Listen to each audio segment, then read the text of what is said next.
नमस्कार, कैसे हो आप लोग? उम्मीद करती हूँ ठीक ही होंगे। तो दोस्तों आज मैं हमारे यहाँ बहुत गर्मी है। आप लोग के यहाँ कैसे है मौसम?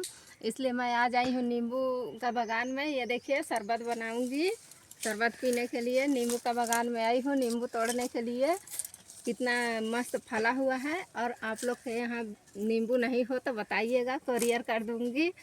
और आपको दिखाती हूँ मैं, बहुत ही स्पेशल और बहुत अच्छा फल है।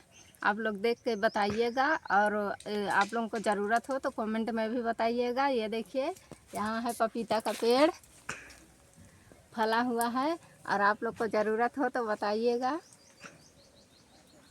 तो दोस्तों कैसा लगा मेरा नींबू का बागान? आप लोग को अच्छा लगा हो तो कमेंट बॉक्स में बताइएगा। आज के लिए इतना ही, अब हम लोग मिलेंगे नेक्स्ट वीडियो में। Okay bye.